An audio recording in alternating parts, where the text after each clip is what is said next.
Is it Mental Health Day? I don't.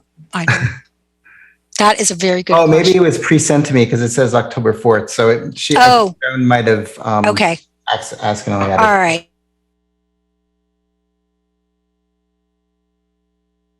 All right. And I see Rick here and Drew is here.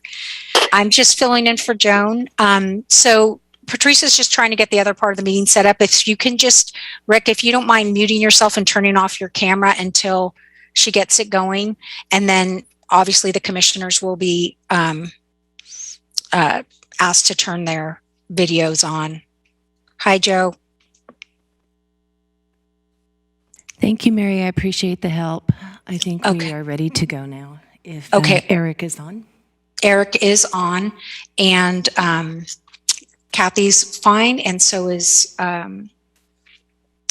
it Lisa? Jean? Julie. No, I'm Jean. Sorry, Liz Foreman. Yeah. Okay. So have you started yet? Or are you? Yes, we're started. So if we could have all council members and the city manager and the city attorney join.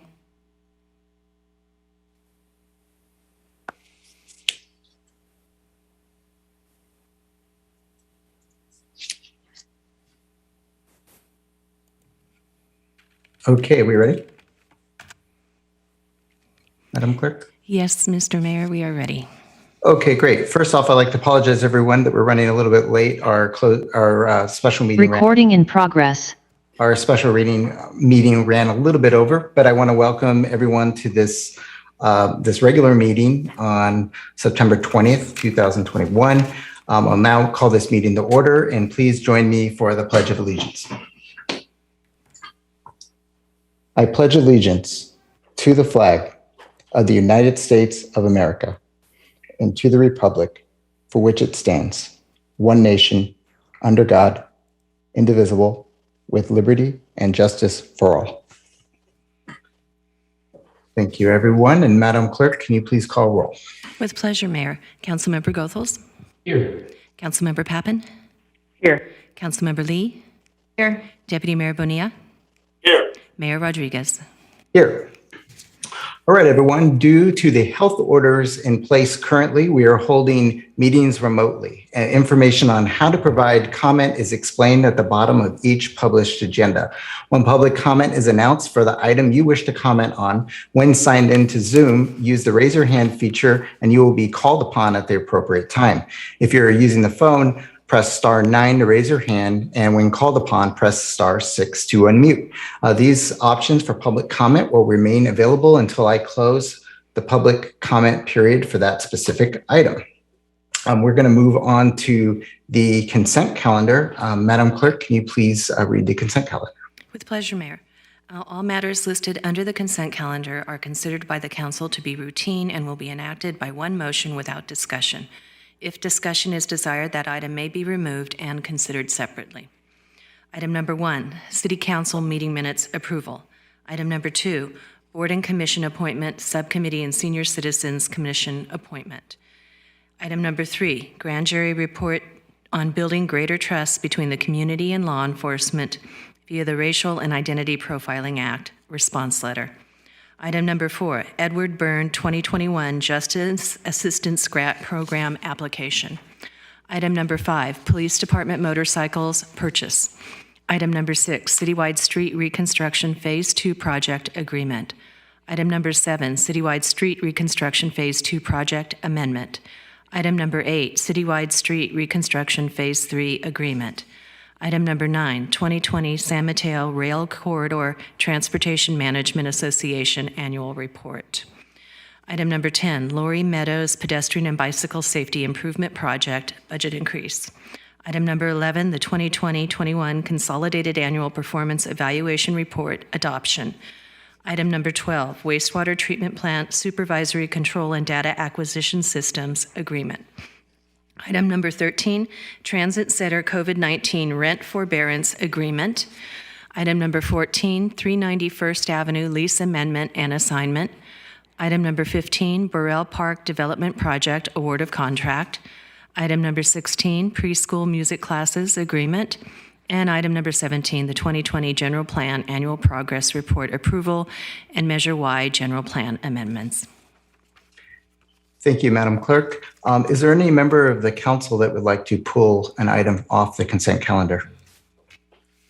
Okay, seeing none. If there's any member of the public who would like to comment on any item on the consent calendar, now would be the time to raise your hand. Okay, I'm not seeing any hand raised. I'm going to close public comment and we'll entertain a motion to approve the consent calendar. Motion to approve the consent calendar. Second. Great. Madam Clerk, can you please call roll? Councilmember Goethals. Aye. Councilmember Pappen. Yes. Councilmember Lee. Yes. Deputy Mayor Bonilla. Yes. Mayor Rodriguez. Yes. Motion carries 5-0. Okay, and before we move on to public comment, I believe we have new Commissioner Foreman in the virtual audience. And so if she would like to take her oath, that'd be great. Welcome, Liz. Thank you. Hi, Liz. This is your ceremonial oath to take office as the Senior Citizens Commissioner. If you would raise your right hand and repeat after me. After the first I, please state your full name. Are you ready? Yes. Okay. I Jean Liz Foreman, do solemnly swear do solemnly swear that I will support and defend that I will support and defend the Constitution of the United States the Constitution of the United States and the Constitution of the State of California and the Constitution of the State of California against all enemies, foreign and domestic, against all enemies, foreign and domestic, that I will bear true faith and allegiance that I will bear truth, faith, and allegiance to the Constitution of the United States to the Constitution of the United States and the Constitution of the State of California, and the Constitution of the State of California, that I take this obligation freely that I take this obligation freely without any mental reservation without any mental reservation or purpose of evasion, or purpose of evasion, and that I will well and faithfully and that I will well and faithfully discharge the duties upon which I'm about to enter. Congratulations. Congratulations, Liz. Thank you. All right. So next we're going to move on to public comment. This is the time where members of the public wishing to comment on any item not appearing on the agenda may address the City Council at this time. State law prohibits council from taking action on any matter not on the agenda, but your comments may be referred to staff for follow-up. Public comment is limited to a total of 15 minutes. However, an opportunity for additional public comment may be provided at a later in a later agenda. So if you're interested in public comment, please raise your hand at this time. All right, I am not seeing any. So I'm going to close public comment and we're going to move on to item number 18, a study session, pedestrian malls establishment. And we have our Assistant City Manager, Kathy Kleinbaum, here to present to us. Welcome, Kathy. Thank you. Give me a moment to get my presentation up and running in presentation mode. Or is everybody seeing it in the proper mode? Looks great. Right. Thank you. Well, good evening, members of the council. I'm here tonight for a public hearing for a topic that has been near and dear to the City Council that we've discussed many times before, which is the establishment of pedestrian malls on B Street in downtown San Mateo. Since June of 2020, the city has been piloting street closures, which are also referred to as the creation of pedestrian malls, on segments of B Street. 2 full blocks have been closed, the blocks between 1st and 2nd Avenue and between 2nd and 3rd Avenue. This still allows for through traffic to flow in the east-west direction along 1st, 2nd, and 3rd. In May of 2021, the City Council gave direction to staff to turn this pilot program into a more permanent street closure or creation of a pedestrian mall. The state has a very established procedure for moving forward with this, with very specific milestones that have to be met along the way. It's called the State Pedestrian Mall Act. The city adopted a resolution of intent, which was the first formal step in the process back in June, which set the public hearing date for tonight. Following that resolution of intent, staff notified all the property owners and tenants along those 2 block segments 90 days prior to tonight's public hearing. In addition, we posted placards on the street letting the public know that this was forthcoming. All the property owners and tenants were informed of their rights to submit objections and claims for damages prior to the public hearing for consideration. Now, if there are claims of damages submitted, which as of this time, the city has not received any, those must be resolved before moving forward, but thankfully that is not the case. And any majority objections on any block would prevent the city from moving forward. So to date, we did receive a couple of formal objections from one property owner on each of the 2 segments, one from the cinema on the segment between 2nd and 3rd, and one from the owner of 147 B Street, which is the building which includes the San Mateo lock store, which is around the corner on 2nd Avenue, but that whole building goes along B Street. We also received some comments from non-restaurant tenants and other community members about the proposed pedestrian malls. Some of the concerns stated related to the loss of the on-street parking and the impact that that would have on people with disabilities who rely on being able to park directly on street on the same block as the stores that they visit. There were also support letters that were included that were very appreciative about the increase in public space and opportunities for outdoor dining that could continue. So before you tonight are 2 formal actions that have to be taken, both a resolution and the introduction of an ordinance. The resolution will establish the pedestrian malls, whereas the ordinance will adopt the rules and regulations that govern it, and creates a new chapter of the municipal code to do so. The ordinance will actually limit the vehicle access, which will allow only for emergency and maintenance vehicles that can be on the pedestrian mall at any time, and limit garbage and other delivery trucks that serve the businesses to very specific hours, which would be set by the Public Works Director. Right now on the temporary street closure, those are limited to before 10 a.m. And we'll be working to adjust the hours as it makes sense over time as we move forward. In addition, the ordinance provides for permits to be issued for businesses to use the outdoor space on the closed streets or pedestrian malls for the purpose of outdoor dining and possibility of outdoor merchandise display. Something that'll be different from what's currently in place with the temporary installations is that the business installations have to be removable. And this will allow for public events to be held, as well as allowing the city to do the necessary maintenance on the streets from time to time. So I have a few images here of the current conditions on the streets. So this is sort of the temporary pilot closure, which are the COVID conditions, as I like to call them. So presently, a lot of the businesses, as we moved into the winter months back in 2020, built up a lot of tents and structures in order to allow for continued outdoor dining when they weren't allowed to have indoor dining. The businesses were also allowed to take up pretty expanded space beyond their frontage in order to have as much space as possible to make up for the lack of indoor dining. This made it somewhat challenging for delivery and garbage service on those blocks because we had set the emergency lane fairly narrow to the bare minimum. And I think the garbage trucks just felt like it was too dangerous to go through without possibly clipping some of these structures. A lot of the delivery and garbage trucks actually park in the crosswalk area, and that's caused some traffic backups. In addition, the streets are closed using temporary water-filled barricades and signage, and all of these are conditions that, again, are part of the pilot closure, but not something we want to see continue long-term.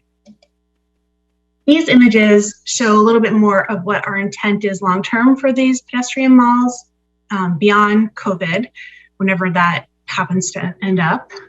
So as you can see, actually at the start of the pandemic, before the winter hit, a lot of the restaurants using the streets just had tables and chairs and umbrellas. So that's more the look and feel we want to get back to, although we would allow for temporary fencing that would, designate one restaurant area from another. In addition, I have a picture here, not the best example, but these are retractable bollards, which is something we want to replace the waterfall barricades with something a little bit more permanent that is easier to control when vehicles are allowed on the street. And then I have in the corner, right-hand corner, a picture of September Nights on B, which is an event that we had on B Street before the pandemic, and we would like to get back to hosting events on the street once again. So in order to reach that future phase, there are capital improvements that are going to be needed for the pedestrian malls. Staff anticipates doing these in 2 phases. The short-term phase is really the immediate improvements that need to be done to move beyond these water-filled barricades and temporary pilot barriers that we have in place. And we imagine this would involve retractable bollards, the traffic signal adjustments that are needed, whatever signage needs to happen. Our initial estimate of that is roughly $400,000 for both blocks. Longer term, we want to probably raise the level of the street to be flush with the sidewalk, look at special pavers, redo the landscaping of the streets. That's a much more pricey enterprise, probably around $4 million for again, 2 city blocks. Staff is intending to put out an RFP for design and cost estimates to at least get the construction design started for the short-term improvements, and to start looking at concept drawings and starting to create the long-term vision for what we want to see happen in the street. We will need to come back to council for a CIP allocation to construct the short-term improvements. We are anticipating that the long-term improvements, that it may be best to look at forming an assessment district in the future with the property owners along the streets to help them have them share in the cost of making that happen along with the city. But that's something I think that would have to wait to see what the success of these pedestrian malls are beyond the COVID period. So some point in the future. So the actions before you tonight are to adopt the resolution, which would establish the pedestrian malls, and introduce the ordinance, which again creates the rules governing the pedestrian malls in the municipal code. I'm available if there's any questions about these actions. Thank you. Thank you for that presentation, Kathy, and I'll bring it back to council for any questions for staff. Councilmember Pappen. Just one quick question. If there was some interest in the future to maybe close off some other part of downtown, this ordinance could apply to that. Is it easily adaptable to other areas that we might designate as closed off spaces or whatever, pedestrian mall spaces? So the ordinance and the rules likely would apply, but I think the state would require we go through the same public noticing process to close off another area, but certainly is something we can do. Not seeing any more hands. I have a question for Drew, or perhaps the finance director. Am I correct in believing that we could use, or our Federal American Rescue Plan funds could be used to fund part of this if we wanted to? Mr. Mayor, this is Rich Lee. I believe that's correct. Yes, we could use a portion of the ARPA funding for this purpose. Thank you. All right. Any other questions before I open up public comment? Great. All right. We're going to open up public comment. Now's the time to raise your hand if you'd like to comment on this item. And I'll leave it to you, Madam Clerk, too. Thank you, Mr. Mayor. First speaker will be Adam Lorraine.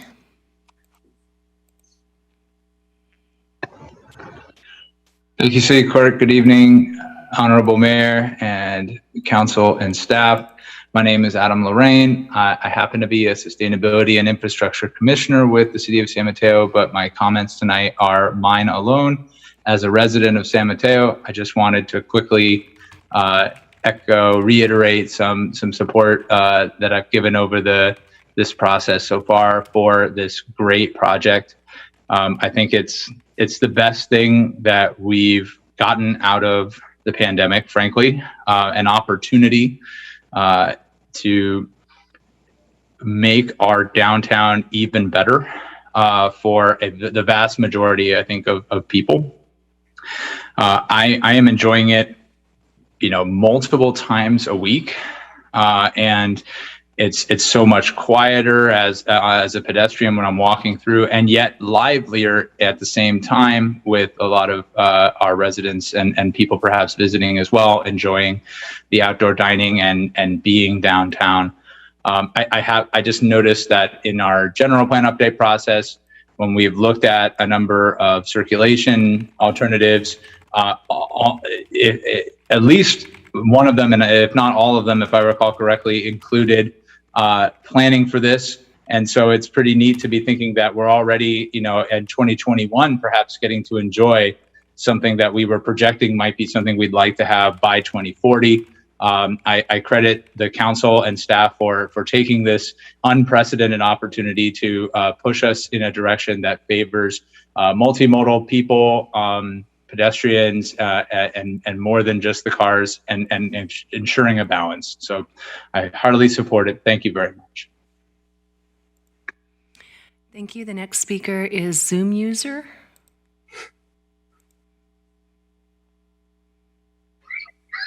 Hello? Yes, you were live. Okay. This is George Derby. I didn't recognize my username. I didn't know how I went through there. I wanted to first voice my strong support as the first person for this project. I think it's a fantastic idea, and I think I agree with him. It's the best thing that's happened out of this pandemic for the city. But I also wanted to comment on the Cinemark letter.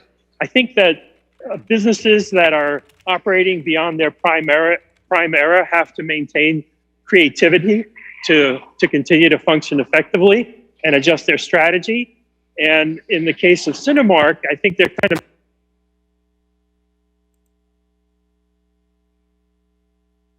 entrance to their even a requirement to be creative. But that aside, I think the city has to maintain the same level of creativity. If you're not moving forward, everybody else is, so then you're moving backward. So I commend the city council for considering these changes, and I think it's a great idea. Now, in the project itself, there are two phases that are delineated. There's the initial $400,000 phase, and then there's one that's going to be, it sounds like around $3 or $4 million. It sounds like that initial phase is kind of going to be a trial period to see how things are going.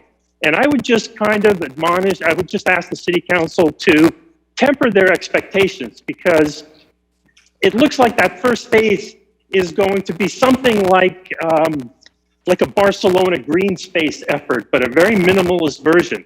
So you're not going to, I don't believe you're going to get the pedestrian, you might, but you might not get kind of the pedestrian foot traffic that you would get in a fully developed space like a European city center. So if you get something that looks pretty good, I think that's good. That would be good enough to move on to the next phase. You don't have to have a perfect hit on the initial effort, because it's not going to be, I think, fully descriptive of what you can get for a city center.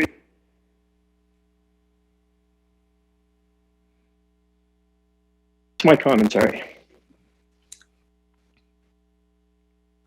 Right, thank you. I think that's it. So I'm going to close public comment and bring it back to council for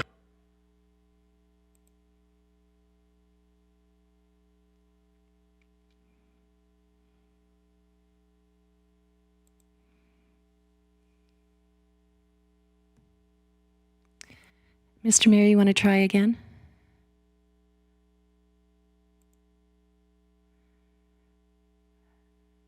We're not picking up any audio.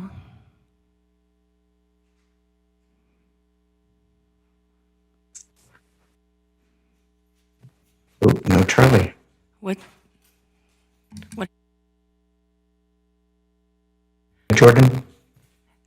You're cutting in and out, sir. Can you hear me? I am cutting in and out. Yeah, you're back now. We couldn't hear you speaking before. Oh, sorry. Our technicians are checking on it here. Okay, well, I see Jordan Grimes' hand up. I didn't see that up before either, so I apologize if my computer is acting up, but do you want to? Okay, go ahead, Mr. Grimes. Great. Thank you so much, Patrice. Good evening, Council, Honorable Mayor and staff. Just wanted to really say a quick thank you to everyone for moving this forward. I know this has been a long time coming. I've been a strong advocate for it. I've been enjoying it immensely over the last year, and I'm really happy to see it move forward. I did just have one quick comment. While I was reading the public comment packet, I noticed there was a note from someone who I think might have been disabled, who is concerned about accessibility. And I just want to make the suggestion that maybe the city could dedicate a few more handicap spaces in the garage right by the movie theater on the first floor. That way, you know, we can have more spaces. I realize that might be a concern for folks, and so I think that could be, you know, a solution. Otherwise, great job. Really appreciate it. Mr. Mayor, we seem to be having some scratchy sound systems. I do hear that the DSMA is trying to get on the call. Huh. I'm not seeing them. I see Robert Anderson. We'll go ahead and... Let me just allow him.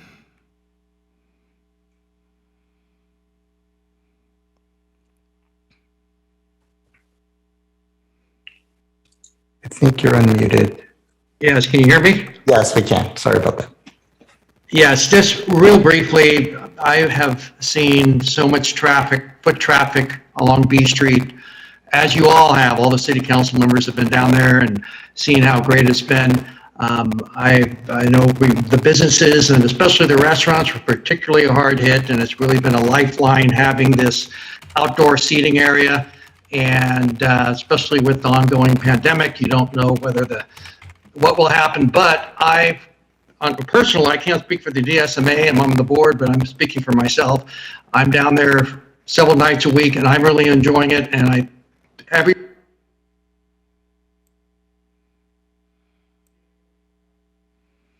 on those comments, and thank you for your time. Thank you. I see no other hands raised, Mr. Mayor. All right. Foot traffic is the only type of traffic we all like to see. Councilmember Goethals, I'm sorry, did you want to start things off? Sure. Kathy, thank you so much for a great presentation. This has been a labor of love. You are the perfect person to head up this project. I think that it is making downtown so much better. I think we all appreciate, those of us who know the many projects that are going on downtown, we see sure that it is better than it is today. I think that when I think back to the council members from 25 years ago, they would be impressed with what we have right now. But the vision that we have for 10 or 15 years from now is an even better downtown. I think this is a wonderful project. I support it wholeheartedly. Sometimes you don't get many questions because people don't care.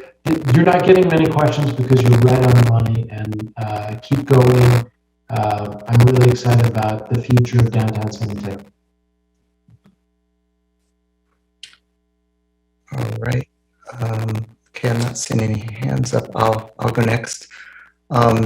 So I echo everything Councilmember Goethals said about this presentation. Kathy, and your leadership on this, thank you. You know, I too strongly support this project. You know, for our downtown, I really think we need to be taking the long view. I think about all the businesses and the types of businesses and the different uses and focuses of our business, of our downtown throughout the decades, and it's really changed and evolved. And I don't think we should be making decisions based on how it is necessarily like right now, the businesses that are there or what we think of it. I think we need to think about it how we want it to be. I think it wasn't too long ago that our community was having a huge debate as to whether or not to allow a movie theater downtown, or whether or not we should keep a racetrack in our city as opposed to the Bay Meadows development. And I really think that this is one of these type of decisions. It's a decision like this that requires vision and I think bold action. And I truly believe that future generations are going to be very happy that we took these actions in 2021 and creating an amazing new space for all Cemitans. And this is going to help us add more public space as our city grows. I also like the idea of creating an assessment district. I just wanted to add that. And I also agree with the very astute observation that one of our public commenters made, that this is going to take some patience. Like, it's not going to be like absolutely amazing from day one. I think it's going to take a while to evolve, but I think it's going to be worth the wait. Deputy Mayor Bonilla, I see your hand. Thank you very much, Mr. Mayor. I want to say that I really relate to the comments you made about the evolving downtown and about the very significant projects in the past that have stirred up a lot of resistance. And I know because I was there. And as it turns out, these have turned out, the theater, Bay Meadows, to be really great things in our city. And I understand caution some people have, but I think that our city council is doing all of its homework. We're making sure we're getting something that we were looking at coming in the future to be here now at a time when people feel like they really want this kind of improvement. So I think we're responding to the needs of quite a few people. I do want to say that I support what Jordan Grimes mentioned about trying to locate some additional handicap parking spaces near the blocks on 2nd or 3rd Avenues, where it might provide an easier way for handicapped people to be able to get to the uses in there, such as the theater or the shoe repair shop, who I saw somebody wrote a letter about. Not really benefiting a lot, the shoe repair, from restaurant traffic, but there he is. He's been there for many years, and I think we need to make it easier for elderly customers to get there too. That's it. I support it. It's great. Thank you. Councilmember Pappen.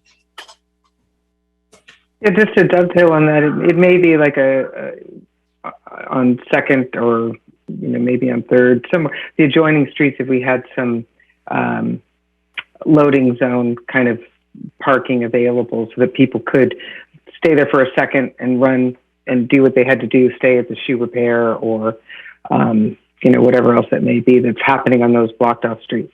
But with respect to the concept of pedestrian mall, I've long said that people crave community, and they're craving it more than ever nowadays. And I think that this council's commitment to providing this pedestrian mall is a commitment to our sense of community, our yearning for community. And I firmly believe that doing this will do nothing if it doesn't enhance our sense of community. So I'm looking forward to the permanency of it. And I concur with our mayor that I think other generations will look back and say, it was really smart that they closed off some of their downtown to allow for people to interact and to come together. All right, Deputy Mayor Bonilla, more comments? No, sorry. Oh, any other comments? I'll just chime in. I'm so thrilled to see this come together and strongly support it. I commend the work of staff and so many community members who came out. For me, this is one of those clear-cut examples of, municipal government working for the people. And we are very literally giving the streets back to the people. And when I've been walking around downtown and talking to our business owners and run into Robert Anderson on the street, who's doing rounds with every business, they so dearly want the downtown to become a destination. Their livelihood depends on it. Everyone is really aiming for the same thing, which is this vibrancy of community and a way for our economy to rebound. And I see this investment in the short term, in the measured approach that we're taking, and also in the long term vision that is yet to unfold. And I'm just so excited that we have the chance to make a decision today on this matter. It was a long time coming, and when I moved here so many years ago, 12 years ago, I remember lamenting, why don't we have more outdoor seating downtown? And it's taken a long, windy road to get here, but here we are. Very exciting. Councilmember Pepin. Oh, she doesn't know she has. Okay, if she doesn't have any more questions, assuming staff, you got everything you need from us, I'll entertain a motion. I make a motion to approve. I'll second. Great. Madam Clerk, can you please call roll? Yes, sorry. Deputy Mayor Bonilla. Yes. Councilmember Goethals. Yes. Councilmember Pappen. Yes. Councilmember Lee. Yes. Mayor Rodriguez. Yes.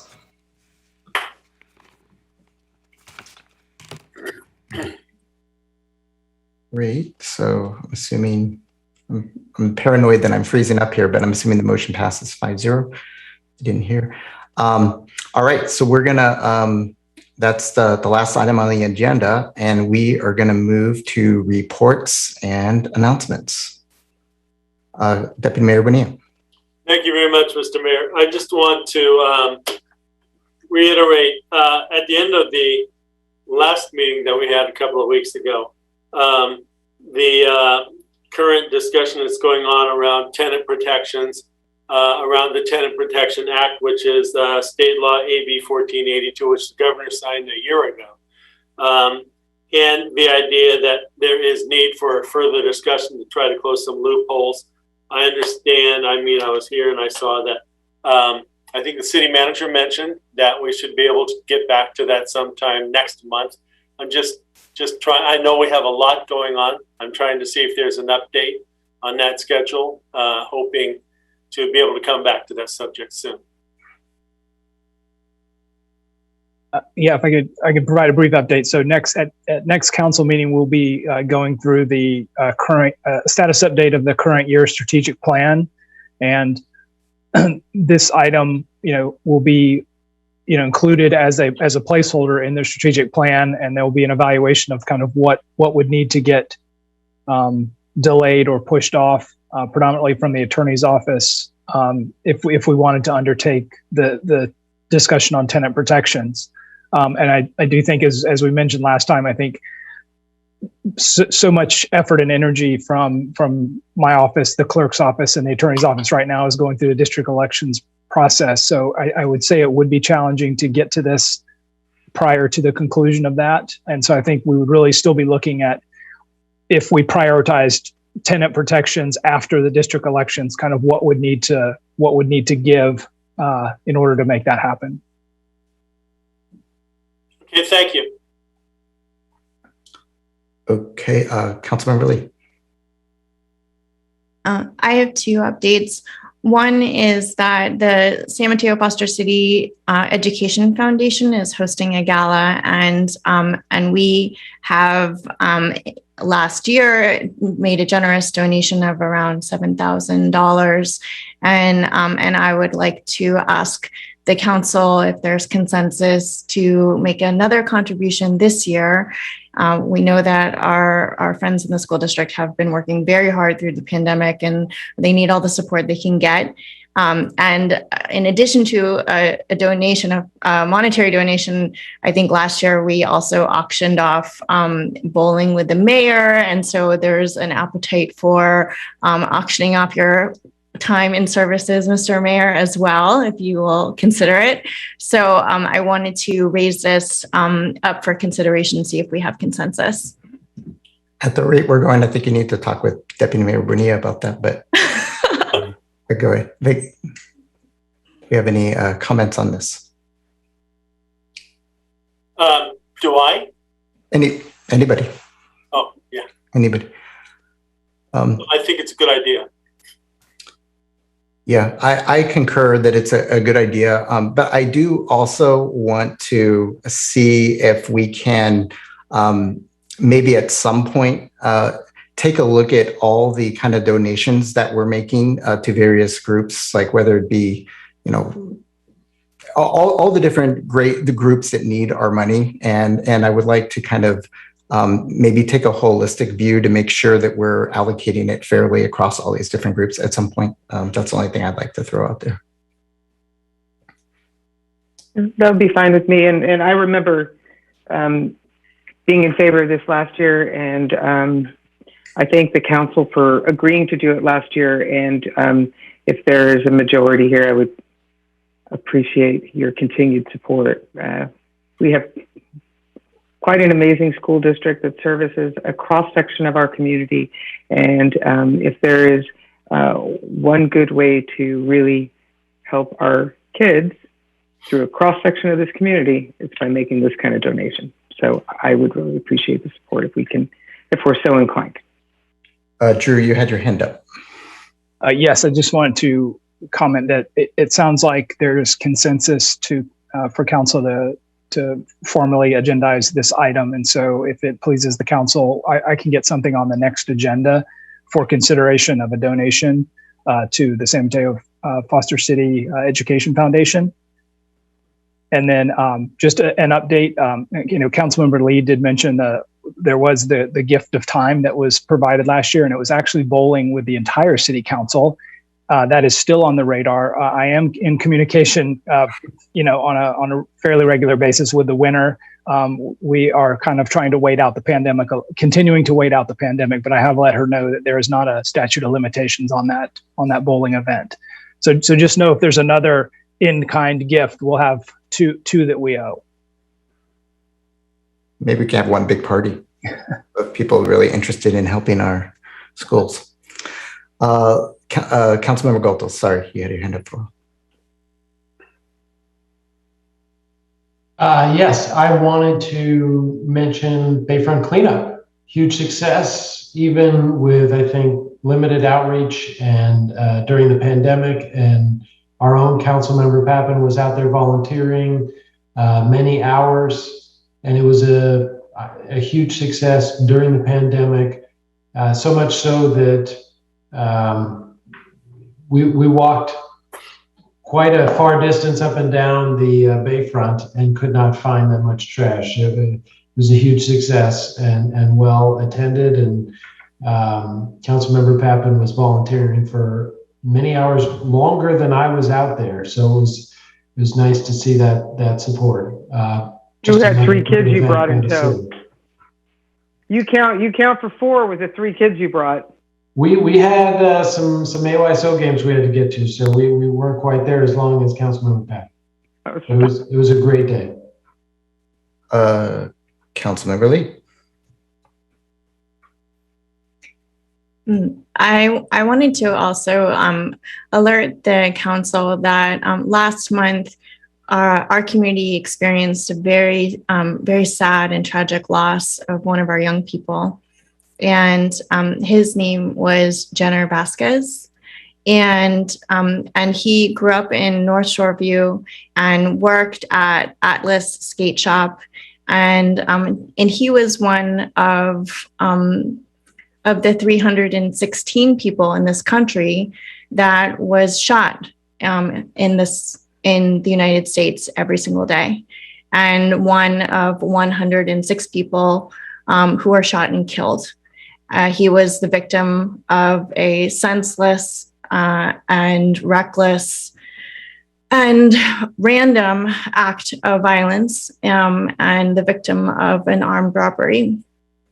And because of his involvement in the skate park and his employment at Atlas, which is a very well-known, very famous skate shop located in downtown San Mateo, There has been a request that's come to my attention to consider renaming the North Shore View Skate Park in his memory. And I would be very curious to hear if there is a procedure that we could follow to rename the skate park. I think that this very well aligns with our council's position and stance against gun violence, and also our recognition of the importance of our local parks to our young people. So I would ask that the council give some feedback about this idea, and if there's an interest in learning more about what a process could be if we were to undertake it.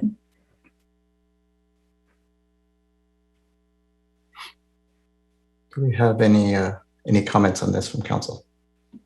I have a question. North Shoreview Skate Park, are you talking about constructing one? I don't believe we have one, do we?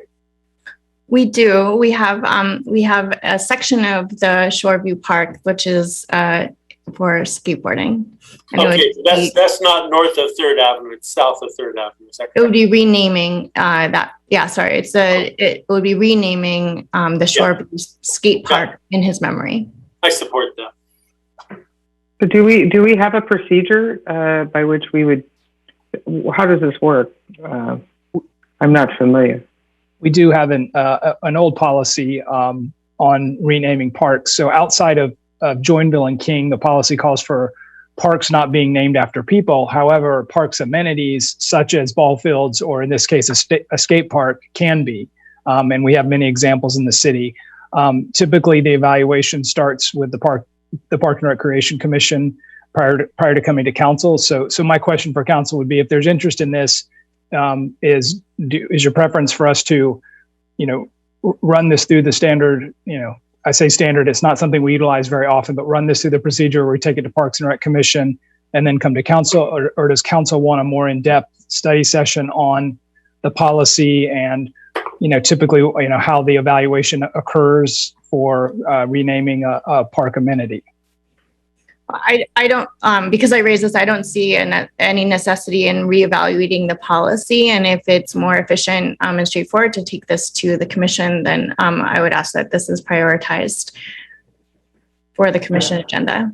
I support that. I think that's a good idea. So it would go to the commission first, right? Yeah. Yeah, I'm good with that. Okay. Thank you so much. And I don't know if we're ready to end. Not yet. Okay.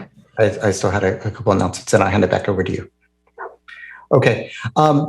So I just want to talk about something. Not sure if any of you have had a chance to watch the last Planning Commission meeting that was held on Tuesday, I believe.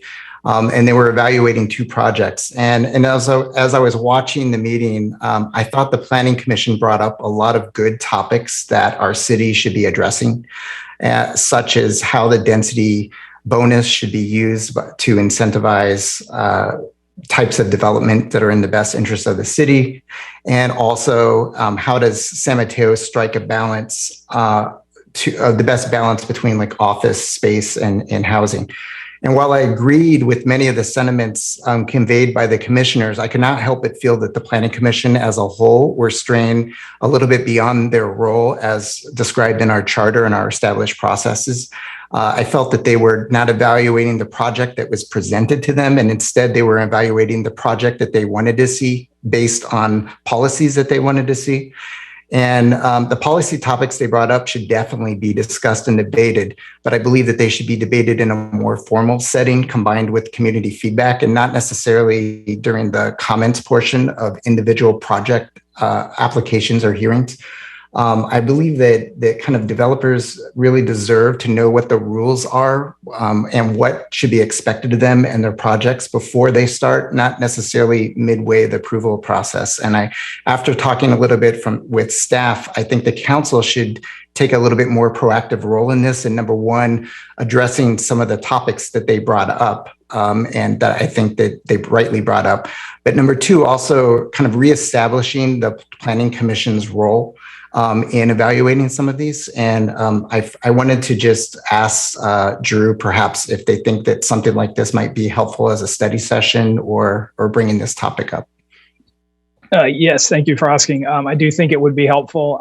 As you mentioned, it would create much greater clarity for not just staff, but more importantly, I think the applicants as they're putting together projects. If they have a better idea what council is interested in from a policy perspective early on, they can design the project accordingly versus retrofitting it later on in the process. So I think this could be very helpful for everyone involved. And I think that staff could have something prepared for the second meeting in October or the first meeting in November if council were to be interested in moving forward with this. Okay, Deputy Mayor Bonilla. Yeah, I want to say that I agree with the mayor's thoughts. And I want to go back to your statement earlier about the evolving downtown, which is what we have. We have a train station. We have TOD designs around that station. We want to increase density to increase the efficiency of our train station. We want to have a better functioning downtown. And to that end, when we have proposals that don't actually propose to maximize the use of sites, whole blocks, and while at the same time we're looking at our general plan update, we're looking at our housing element. We're looking for places where in the future, at least in this arena cycle, we need to be able to zone for growth. We have to think about the next arena cycle. I think that the Planning Commission stuck on a great thing, and I really support, they struck on a great thing, and I really support the mayor's idea. He and I spoke about this. I think it's time to move forward with further discussion about this. Thank you. Okay, do we have any other thoughts, any other council members that would be interested in having this discussion? Count me in. Great, thank you. And clarify that again, what are we having a discussion of? Number one, so just as Deputy Mayor Bonilla was talking about, during the meeting, there was a pretty big conversation about, what is best for the city of San Mateo, making sure that we're not creating too much office space for just a little bit of housing that's not balancing out, and a lot of different things. And also, how do we use the density bonus rule? Like if the applicant is asking to go over just a little bit, should the Planning Commission be able to say, well, if we're going to give you a little bit, we want you to go ahead and give you a lot of it. And I think that my point is not disputing what the Planning Commission was talking about, because I think it was actually very timely and it's something we need to talk about. But my point is, I think that needs to be held at the policy level, at the council level, and not at a random hearing for one particular project. That I think that if you read the quote today in today's San Mateo Daily Journal, I think it caught a very good actor developer who's partnered with us on many different projects really off guard, because they were being asked to do things that they'd never been asked to do. And I just want to add some clarity there. That and then also just reiterate the role of the Planning Commission and making sure that this council agrees on what they should be doing and not be doing in terms of evaluating the projects before them. That's it. Okay, got it. Okay, so, and that would happen, what'd you say, second meeting in October? I think we can get it done for the second meeting in October, or perhaps the first meeting in November. Okay, got it. Okay. Okay, looks like we have at least 3, maybe 4, maybe 5. We don't know, but that's good. Thank you so much. I think that would be I think it would be good to get ahead of this before, and taking a more kind of leadership role on this instead of just letting it kind of unfold. All right. Now I want to hand things over to Councilmember Lee. Thank you so much. Well, I wanted to end this meeting and ask everyone to join me in a moment of silence. I have a bit more to say about Jenna Vasquez.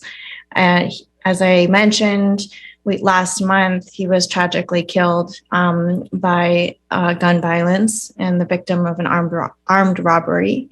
He was just 20 years old, and it was, again, a random and unprovoked attack. And he was one of our own. He grew up in Shoreview. He grew up skating at the Shoreview Skatepark. He worked at Atlas Skate Shop downtown, and he will be remembered for his friendly attitude, his quirky humor, and his general kindness. He had a deep appreciation for the arts and Japanese culture, drawing, playing music, and watching films. He is survived by his father, mother, brother, and sister, and their dog, Kite.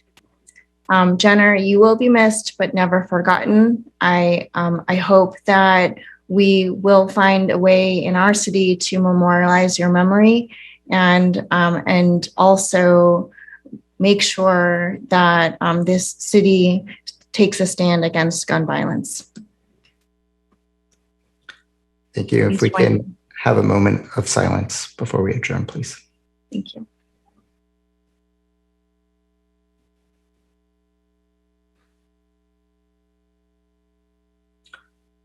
Okay, thank you, everyone. Thank you, Councilmember Lee, for that. And this meeting is adjourned. Please stay safe, and we'll see you all soon.